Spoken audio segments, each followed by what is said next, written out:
எந்த தவறும் செய்யாமல் 100% நாங்கெல்லாம் ஒரு சட்டமன்ற வேட்பாளராக பொறுப்புல இருந்து செயல்பட்டோம்னு முதல் நாளே எங்கிட்ட வாக்குறுதி வாங்கினார். இது மாதிரி இந்தியாவில் யாருமே செஞ்சதில்லை. நாளைக்கு ஏதாவது தவறு நடந்தால் நீங்க மக்கள் தட்டி கேட்கறீங்களோ இல்லையோ, எங்களுடைய தலைவர் கண்டிப்பாக எங்களிடம் தட்டி கேட்பார். நான் இப்ப வர்ற வழியில எல்லாம் பாக்குறேன், எல்லா இடத்துலயும் சாலைகள் இப்படி இருக்கு.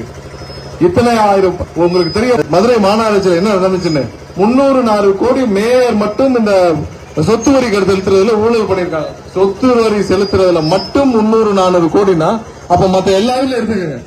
அப்ப உங்களுக்கு செய்ய வேண்டிய விஷயங்கள் எல்லாத்திலையும் இந்த சாக்கடையில இருந்து ரோடு போடுறதுல இருந்து பாலத்துல இருந்து எல்லாத்திலையும் அவர்கள் கொள்ளை எடுத்து வெறும் பில்லு மட்டும் தான் போட்டு வச்சிருக்காங்க. எல்லாம் வரும், பேம்ப்ளெட் வரும், வீட்டுக்கு பணமும் வரும்.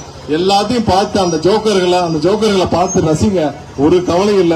23ஆம் தேதி நீங்க போடுற ஓட்டு, விசில் சின்னத்துக்கு போற ஒவ்வொரு ஓட்டும் தளபதிக்கான ஓட்டு, உங்களுக்கான ஓட்டு. கண்டிப்பாக 100% ஒரு மாற்றத்திற்கான தேர்தல். இதை கண்டிப்பாக செய்ய வேண்டும் என்று கேட்டுக்கொண்டு நீங்கள் அனைவருக்கும் உங்கள் அன்புக்கும் பாசத்திற்கும்